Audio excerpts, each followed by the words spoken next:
Welcome to Fertility Village. This is your weekly live talk show where community and support come together. With rotating hosts, expert guests, and meaningful conversations, we're here to guide you through the highs and the lows of infertility. Whether you're searching for answers, seeking advice, or just looking for a special place to belong, Fertility Village is your space to connect, learn, and grow. Because it really does take a village, and we are here for you every step of the way. Thanks for joining.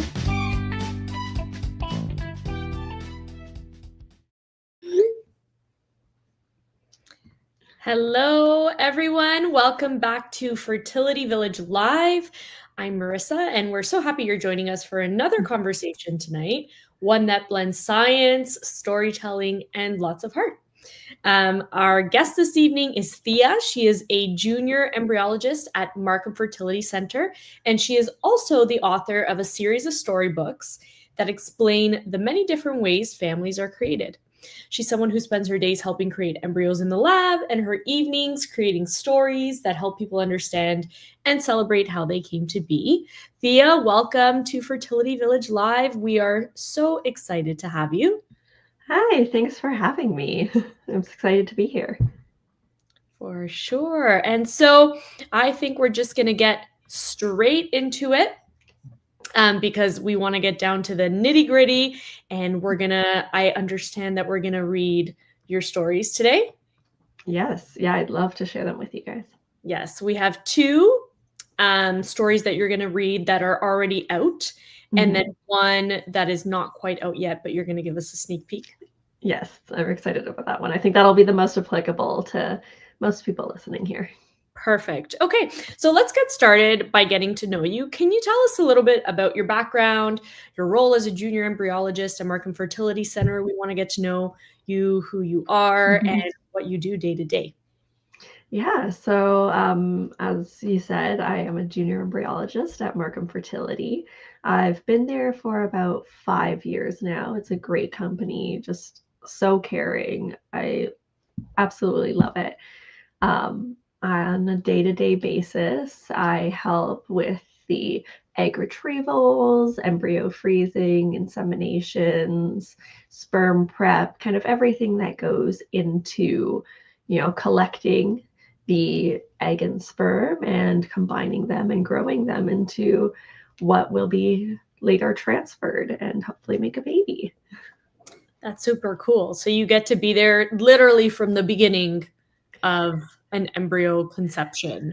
Yeah, we're kind of like the baby's first babysitters. Baby's first babysitters. I love that. I love that term. Very, very cool. Very, very cool. And what kind of drew you to embryology out of all the things that you could have done that anybody can pick to do? Why embryology? So unique, so fascinating. Did you always want to do it, or did you discover it along the way? How did you end up there? So definitely more so discovered on the way. I do have a background in biology and specifically cell biology. That's what I studied in university, but I hadn't really thought or heard about embryology or even just the whole fertility industry until I kind of ended up in it. It's not one of those, when you're in school, people are like, oh, do you want to be a doctor or a teacher or a policeman, the standard ones. And embryology never really came up. I think there's so many jobs out there that's the case for, that you just don't know they exist until you kind of stumble upon it. And I'm so glad that I did. So I started straight off at Markham Fertility. And once I kind of realized that this is a career path that I could follow, it's, it was just so interesting and it's so fulfilling that, I've just kind of been progressing my way through and loved every second of it. Very cool. And so give us a little bit of a walkthrough for a typical day in the lab. What do you come in, do you like wake the embryos up? How does this work? Yeah. So our alarm goes off and then we open the blinds now. We do usually start pretty early. At Markham Fertility, we do have the benefit of having anesthesiologists that work with us. So I know it's definitely a difficult thing for clinics to have access to, being but being so close to the hospital, we are able to borrow them. They're oh so kind in helping us out, and that definitely helps a lot of the patients just in easy. So in terms of egg retrievals, those are the procedures that we'll do under anesthesia. Okay. So it is pretty invasive in terms of draining the follicles from the ovaries, and that's how we retrieve the eggs. So the doctor will do that part, and us as embryologists in the lab side collect all the fluid, and we go on our little egg hunt, Yeah. looking for those eggs. It's Easter every day. So that's kind of usually the start of our day. We're starting with those retrievals, getting the eggs as well as the sperm, cleaning them off, separating them from other cells and fluid, and really getting them prepped for the combining of the two. So that while that's happening, we do also have some transfers. So in terms of once those embryos have been created, and a lot of times they're frozen for later use. Mm-hmm. And at the same time, we have those patients coming back to transfer those embryos. So mornings are usually retrievals and embryo thaws. So taking those frozen embryos out, getting them nice and ready for transfer so that they can be nice and snug back into the uterus. Later in the day is more so when we do the freezing of embryos that are ready, have nicely developed and are ready to go into storage, and as well as the insemination, so combining that egg and sperm together to hopefully get those embryos. Okay, very cool. I have a question. This is a personal question. Yeah, of course. Personal, the one that I have. How do you guys de-thaw the embryos? How does that work? Like you just don't take them out of the freezer and leave them on the counter too. No, it's not like thawing chicken. Yeah. Yeah, so it's the way that they're frozen is called vitrification. Okay. And in that process, we replace the water in the embryos with a freeze solution, which is mostly usually sugars as well as some cryoprotectants. And so when we thaw them, we're doing the opposite. So we want to replace those sugars and those cryoprotectants, that freeze medium in the embryos with water and get them rehydrated. So in the most simplest analogy, it's like taking a raisin and then getting it back into a grape. Bumping it up. Yeah, exactly. So that's how we're rehydrating. And we do that by slowly adjusting the medium. We don't want to shock the embryo by any means. So we just kind of slowly move them from different media to get them back into their full hydrated and re-expanded state. Cool. And how long would you say that process takes from like the time that you take it out? Depending on the method, from time that we take it out of the liquid nitrogen, which is what they're stored in, it can be anywhere from really like 1 to 2 minutes to 12. There's a couple different methods out there used by different clinics, but it's really quick. No, embryos are quite resilient. In terms of thawing, it's about, anywhere from 2 to 12 minutes, but they do take a couple, usually an hour or two after to fully re-expand. But that we just put them in the incubator and they'll do that themselves. Got it. Okay. Okay, that's so cool. Thank you for answering. I always had that question. How long does it take? How do they do it? Okay. So no, it's really cool. I mean, I do it every day and it's still mind-blowing that we can do that. What has this work taught you in terms of patience, hope that people have for these embryos, science in general? Yeah. So there's I think the biggest thing for me going into it is how much goes into a baby. Like so many things have to go right at the right time and the right place, and all the right components have to line up. it really is a miracle. So that, I think that's been my biggest takeaway. And it definitely is daunting. You know, a lot of people don't necessarily get a baby out of their first IVF cycle because there's just so much that needs to line up. But patience definitely is key. It is unfortunately a lot of trial and error still. You know, fertility and fertility treatment is still a relatively new field. But what we've been able to achieve, even just in these last few decades, the developments have been massive. So it's definitely moving quickly. And it is incredible to see what we can do even just now. And at the end of the day, it really does only take the one, which is kind of the basis of my story, is one in a million. You know, you can do as many tries. At the end of the day, it's going to be that one, and that'll get you your one in a million. Yeah, well, on that note, let's shift into your author role from embryologist to author.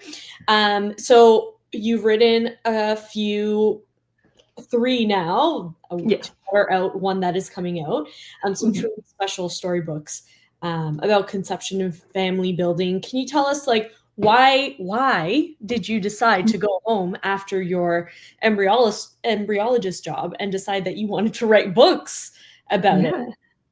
Yeah, so it kind of stemmed, I think mostly, I started in andrology, Okay. which mostly works with just the sperm aspect of things. And being in andrology, you see it every day. The patients coming to the door and they're so uncomfortable dropping off their sperm samples. And I get it. It is not your everyday thing. It's very personal. It's awkward. But on the other side of it, being in the lab, we're like, this, like, don't even worry about it. This is what we do every day. Yeah. Like, we're so comfortable with it. And it was kind of taking that idea of, it doesn't have to be weird. It doesn't have to be a taboo subject. Yeah. It doesn't have to be uncomfortable. Like, it's so normal to us. Mm-hmm. It can be that way for others as well. So kind of just taking that idea of, hey, if we just talked about it a bit more, you know, it doesn't have to be this big daunting experience that a lot of patients do go through. Yeah, no, you're right. You're right. It's true. Yeah. So I really wanted to, you know, translate that into just an easy way to get the conversation started around it. And so many kids, you know, you see it everywhere, you hear it all the time. They're like, where do babies come from? And you see it even in TV shows, and all the parents are like, oh my gosh, what do I say? And it's just kind of addressing that question to start and be like, it doesn't have to be an inappropriate conversation. Yeah, no, you're right. And a lot of people don't know what to say. The birds and the bees, like, how do you say Exactly. it? But really, it is science. Like, it's science and it's something normal that happens all the time. And it's just the process of creating it. Like, we're not talking about how, but we're talking about Exactly. how the embryo, like how the sperm and the egg come together and Yeah. create an embryo. Like, it's So yeah, it's a way to answer the question without getting into the nitty-gritty yeah. details. Yeah, for sure. Okay, so tell us before we get, because we're going to read books. I don't know if you knew that. Did you know that? You knew that. But before we get into that, just tell us a little bit about the process. So, like, your first idea to publishing your first story, how long did that take? Was it as easy as you thought or as hard as you thought? Did it surprise you? It was, I would say the writing process was definitely the quickest for me. Okay. I'm the kind of person who just, once I get my brain on something, I am fixated on it and I will just get it done. So I actually wrote the first book or the first draft of it at least, in about 2 or 3 days, just after Oh, work. wow. That's pretty much all I worked on, including the graphics, which I just used graphics off of Canva, which is, I love Canva. I do everything on Canva. And it was more so the publishing part that was newer to me, the publishing, the marketing. So I did published my first book with the help of a self-publishing company called Tellwell. They're a Canadian company based in Victoria, BC, and they kind of walk you through the process of editing and marketing and distribution. So I really found that helpful. And I was so lucky to have the support of Markham Fertility helping me through that process as well. Yep. So that was the first one. Second one, I knew a bit more what I was doing. I had been through that process. So I just used a self-publishing platform for that one. But yeah, they kind of walk you through the whole process and just getting it out there. Both of the books are self-published. And yeah, they're just kind of available on all your major platforms. All right. Super cool. So if I go on Amazon, I can find them. Yeah. Info, Yep. online. Yeah. Perfect. Yeah. Cool. Super cool. Okay. Can we get into the books? Can we? Absolutely. Okay. Show us. Do your first Okay. one. Okay. Sounds good. So this is the first book. It's called 1 in a Million. And this one covers the most basic method of family building, and that's spontaneous conception. So no help needed, what you would traditionally describe as the birds and the bees. Okay. Got it. Are we reading it now? Or? Yes, please. Yeah, absolutely. So I'll just get started. I do have a little intro here, just thanking the Markham Fertility for helping sponsor this whole publication process. And they're great. This book is dedicated to all the superhuman parents, parents to be, and aspiring parents who persevere through the challenges for their own 1 in a million. So we'll get right into it. A little description here about the topic of the book. This story explains just one of the many ways babies can be made, but everyone's family building journey is unique to them. As a professional in the field of infertility, working at Markham Fertility Centre, I hope to be able to expand my story collection to represent the different pathways that can be taken to help you welcome your 1 in a million. Is that an okay view? Yeah, you're good. So we can see the pictures nicely. Okay, yes. My 1 in a million, all tucked snug in your bed. Adventure awaits you in sweet dreams ahead. Though your eyelids are heavy and the sun has long set, I'll tell one last story of how egg and sperm met. See, it started one morning with one little egg and millions of sperm all ready to beg. They hoped that small egg would let just one through. My 1 in a million of all, this was you.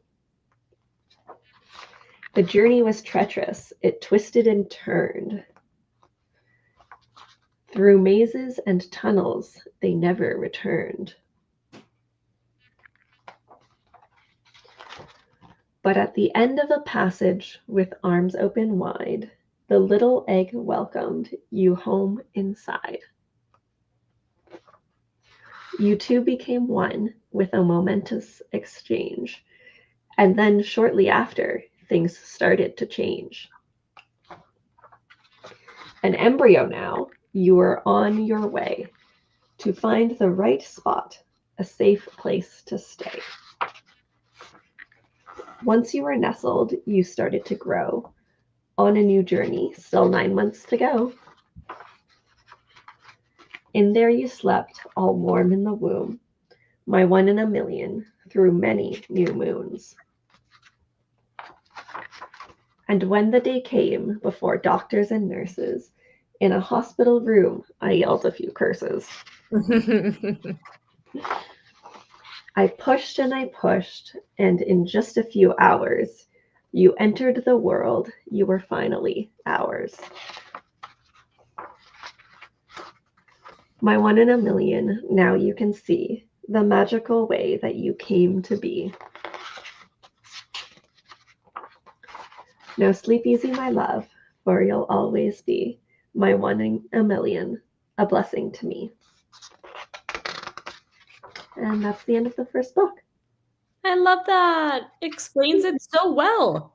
Yeah, I really wanted to capture the journey and make it like an adventure of egg and sperm Yeah. rather than, just the scientific facts. Yeah, love that. Okay. Thank you for sharing that. Of Next course. one, please.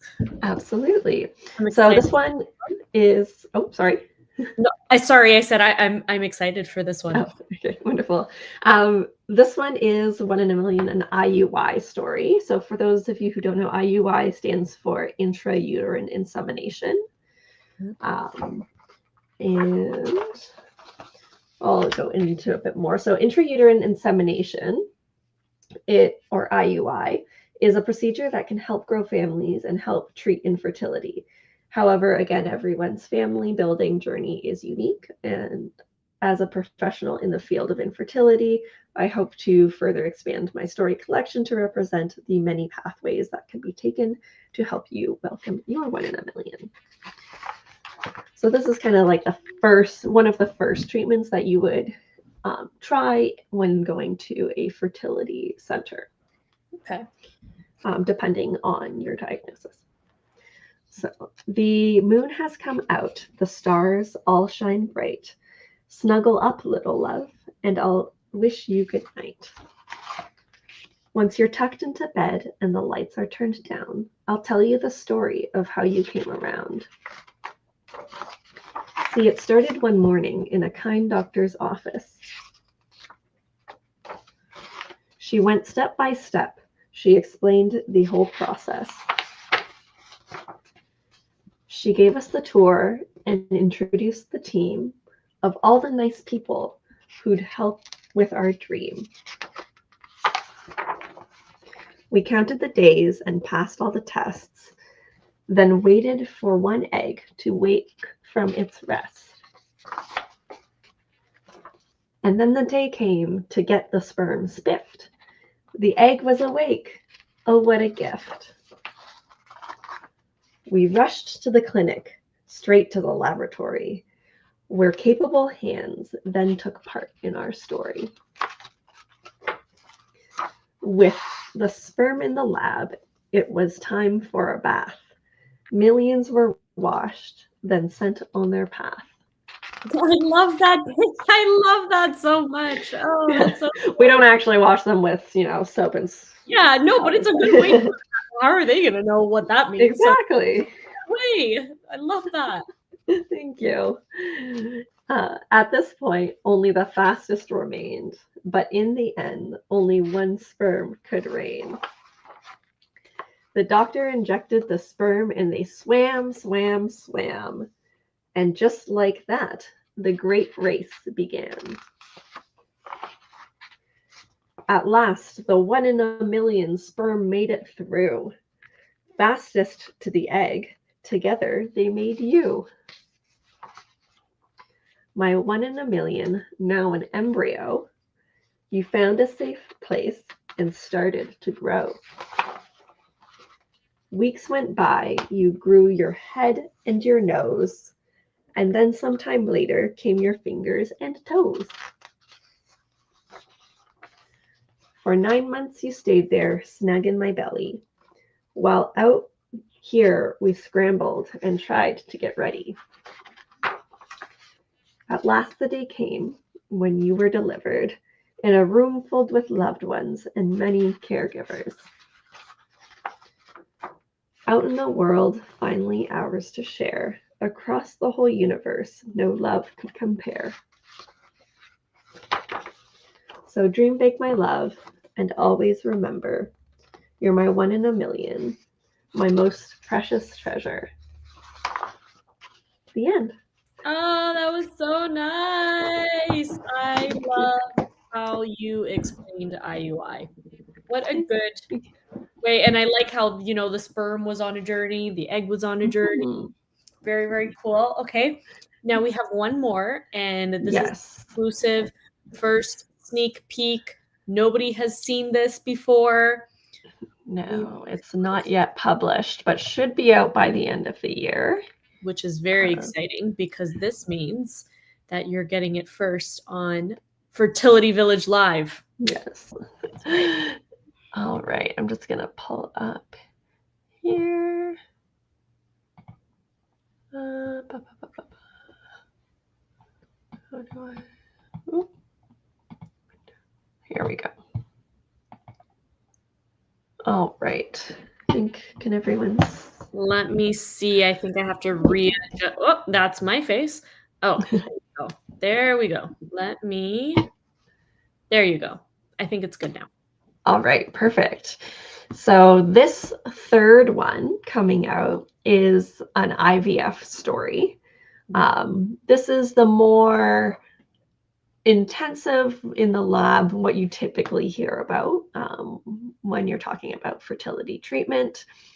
And this is where we take the eggs and the sperm, we take both of them in the lab and we combine them ourselves and then return the embryo back to the patient.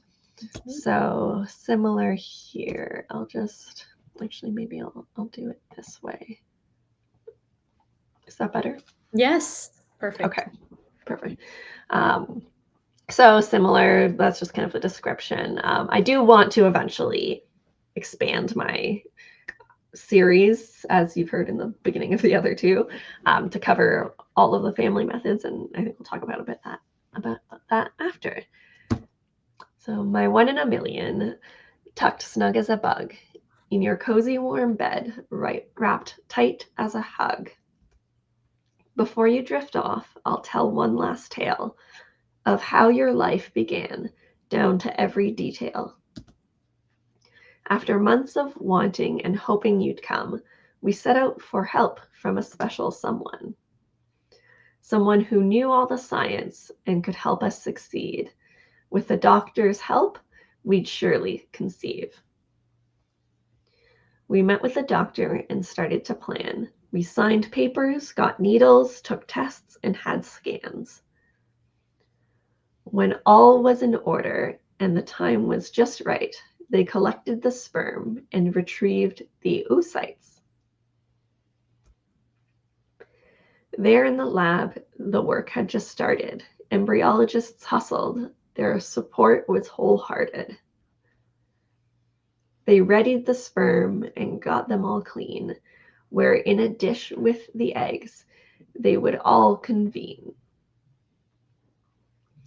Out of all the fast sperm, one made it through. My 1 in a million, that sperm and egg made you.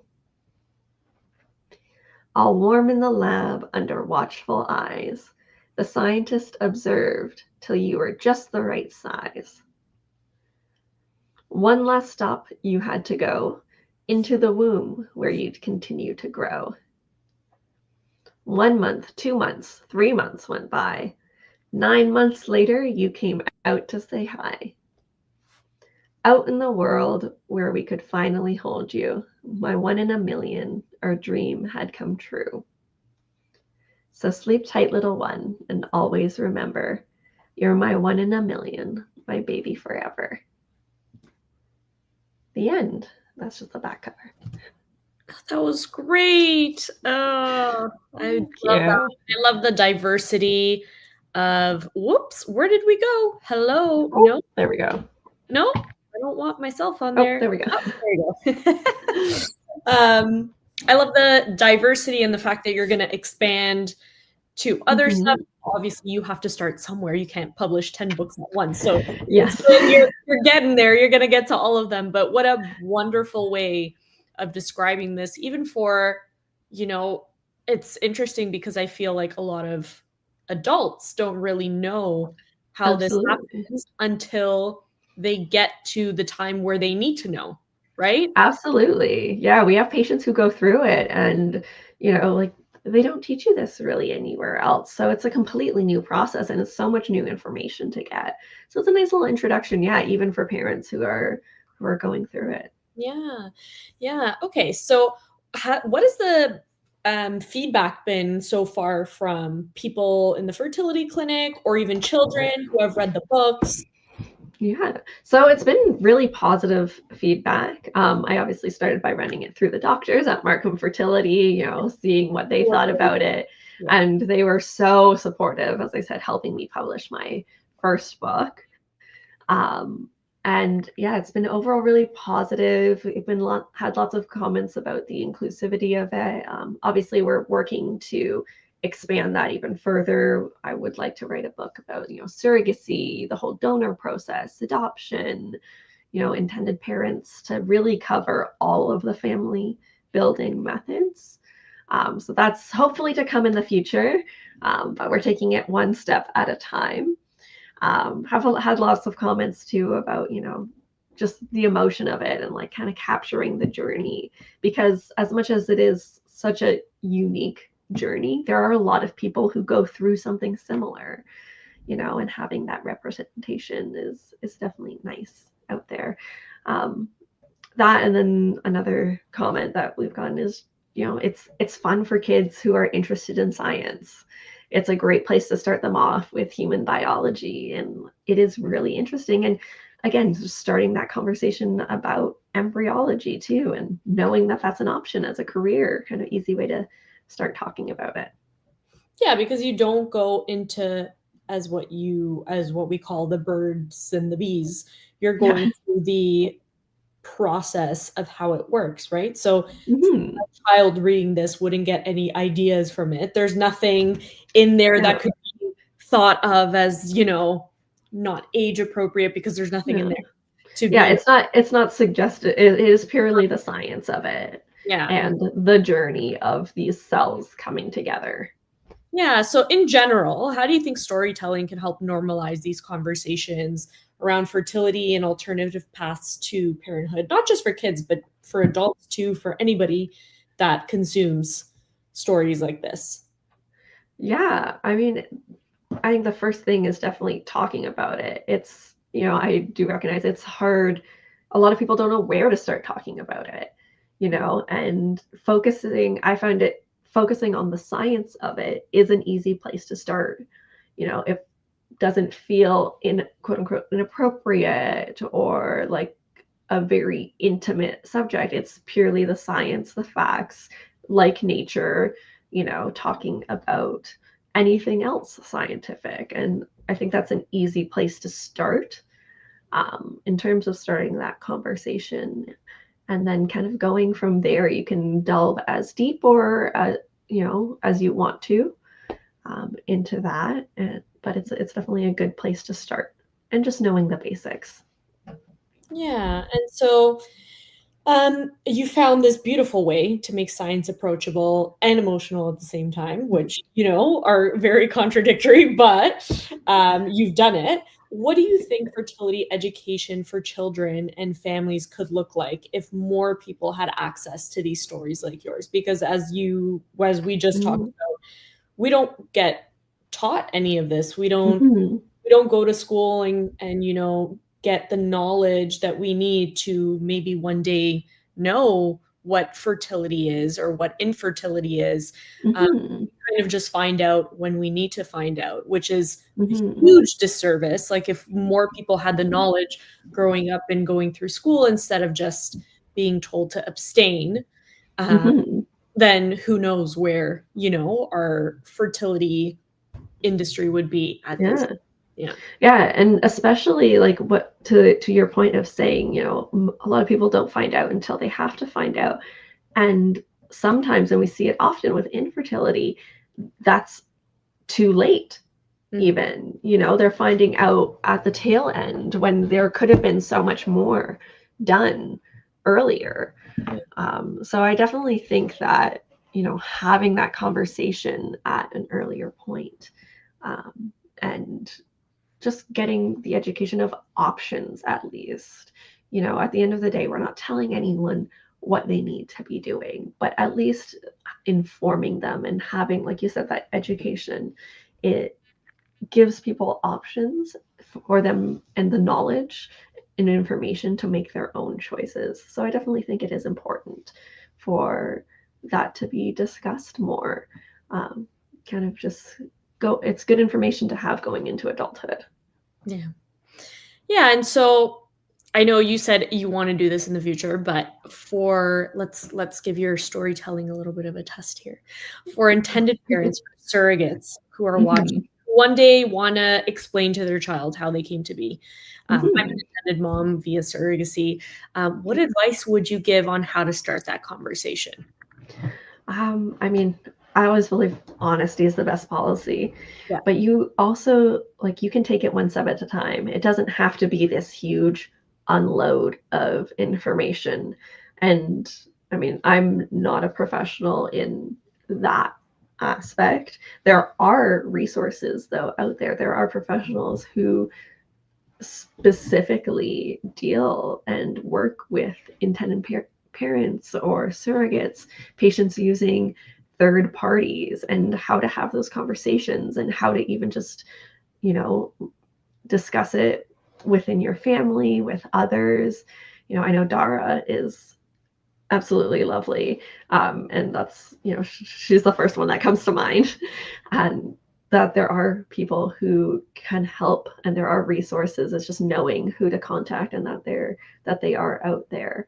But again, you don't have to start with all the big revelations that most people think going into thinking like, oh, like you were adopted and whatnot, or anything like that. It can just be like the science stays the same no matter what. It's still egg, it's still sperm. That part will never change. So you can always start with the most basic. Yeah. Yeah, that's awesome. Okay, so looking ahead for you, I know we touched on it here and there, but what's next for you? Tell us about the next story that you're publishing, the IVF story, when it's set to Mhm. come out, and then what you think will be the next one Mhm. you'll publish after. Yeah. So this one, the IVF one, I'm hoping to get out by the end of the year. So by December, just kind of working on those final edits. But for the most part, it's really close. Next, I would really like to do either donor or surrogacy because I know those are both huge, and we see them so often. So those two are definitely my next two to be coming out, hopefully within the next year. But we'll see. We're just taking it one step at a time. For sure. And if you could leave one message with Mhm. anybody who has either read your book or anybody watching tonight or any intended parents, Mhm. what would that be? I would say, as difficult as these conversations are, there are ways to start the discussion in a kid-friendly manner. And I think the first step to that is being informed yourself. So just having these discussions, um, and finding the right resources for you. It makes it a lot easier, and there are resources out there that can help. Thank you. Okay, Thea, thank you so, so much for sharing your time, your work, your heart, for reading all the stories, even the one that hasn't been published yet. Thank you so much. It's Um, just for you guys. Thank you. Your books are such a gift for anybody in the fertility community who needs just basic language to explain all the love that begins in so many different ways. If you'd like to connect with Thea or learn more about her books, we'll be sharing her links and information after the show tonight. And how can they find you on Instagram? So my Instagram is at 1 in a million fertility, no spaces. It will also be linked as Yes. well. And I like to share some fun little tidbits on extra information that I don't necessarily cover in the books in there too. So you can follow along for more educational content. Some more education. Love that. Love the education piece. There's always more of that is needed for sure. Okay, Thea, thank you so much. And as Thank you for having me. always, thanks. And as always, thank you to everyone watching Fertility Village live on Instagram, Facebook, YouTube. We see you, and we're so excited that you're here with us. We will see you next Wednesday for another conversation. Until then, take care of yourselves and each other. We'll see you next week.